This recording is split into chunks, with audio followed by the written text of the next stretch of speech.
আইপিএলে কোয়ালিফায়ারের প্রথম ম্যাচে হায়দ্রাবাদের বিপক্ষে সহজ জয় পেল কলকাতা। বিস্তারিত দেখুন সম্পূর্ণ ভিডিও জুড়ে। আইপিএলের প্রথম কোয়ালিফায়ারে হায়দ্রাবাদকে 8 উইকেটে হারিয়ে ফাইনালে উঠে এসেছেন কলকাতা নাইট রাইডার্স। নরেন্দ্র মোদী স্টেডিয়ামে টস জিতে আগে ব্যাটিং করতে নেমে 19.3 ওভারে 159 রানে অল আউট হয়ে যায় সানরাইজার্স হায়দ্রাবাদ।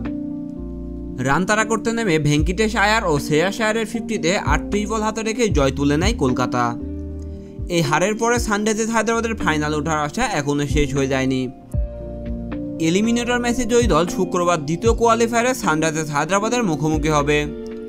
দ্বিতীয় কোয়ালিফায়ারের জয়ী দল 26 মে ফাইনালে মুখোমুখি হবে কলকাতার। হায়দ্রাবাদের মাঝারি সংগ্রহে অল আউট হওয়ার পিছনে কারণ ছিল কলকাতার পেসার মিচেল স্টার্ক। ইনিংসের দ্বিতীয় বলে সানরাইজার্স হায়দ্রাবাদের বিপজ্জনক ওপেনার টেভিস হেডের স্টাম্প উপড়ে ফেলেন স্টার্ক।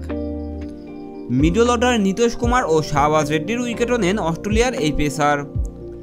34 রানে 3 উইকেট নিয়ে পাওয়ার প্লের মধ্যে সানরাইজার্স হায়দ্রাবাদকে চাপে ফেলেন স্টার্ক।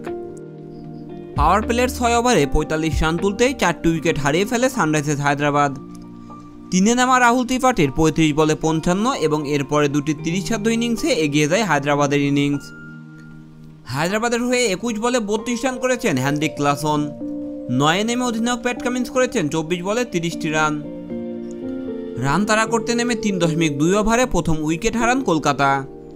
কলকাতার সংগ্রহ তখন 1 উইকেটের বিনিময়ে 44 রান।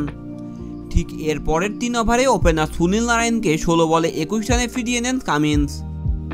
এরপরে তৃতীয় উইকেটে 44 বলে অবিচ্ছিন্ন 97 রানের জুটিতে সহজ জয় তুলে নেয় কলকাতা। 4টি ছক্কা ও 5টি চারে 28 বলে 51 রানে অপরাজিত ছিলেন ভেঙ্কিটেশ আয়ার। অন্য প্রান্তে শ্রেয়াস ছিল 4 ছক্কা ও 5টি চারে 24 বলে 58 রানে অপরাজিত।